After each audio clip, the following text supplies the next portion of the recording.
সবচেয়ে বোকা স্বামী স্ত্রী কারা এটা কি জানেন? যারা নিজেদের বিচারের জন্য বাহিরের মানুষকে ঘরে নিয়ে আসে।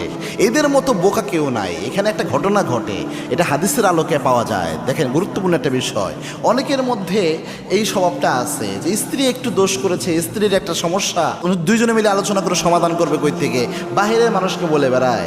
ওই স্বামীর নিজের পরিবার পরিজন, বাবা মা যা আছে সবাইকে বলে একদিক একটা বিচার বসায় দেয়, স্ত্রীর বিচারের জন্য বাহির থেকে মানুষ নিয়ে আসে।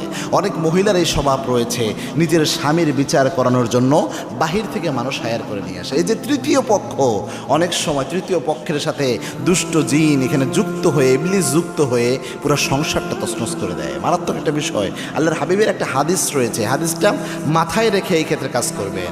বুখারীর হাদিস, আল্লাহর হাবিব সাল্লাল্লাহু আলাইহি ওয়াসাল্লাম জানিয়েছেন, ইবলিস শয়তান নিজের আসনকে সমুদ্রের উপর সমাসীন করে, এরপরে খোঁজ নিতে থাকে আজকে কোন দুষ্ট জিন কোন অপরাধটা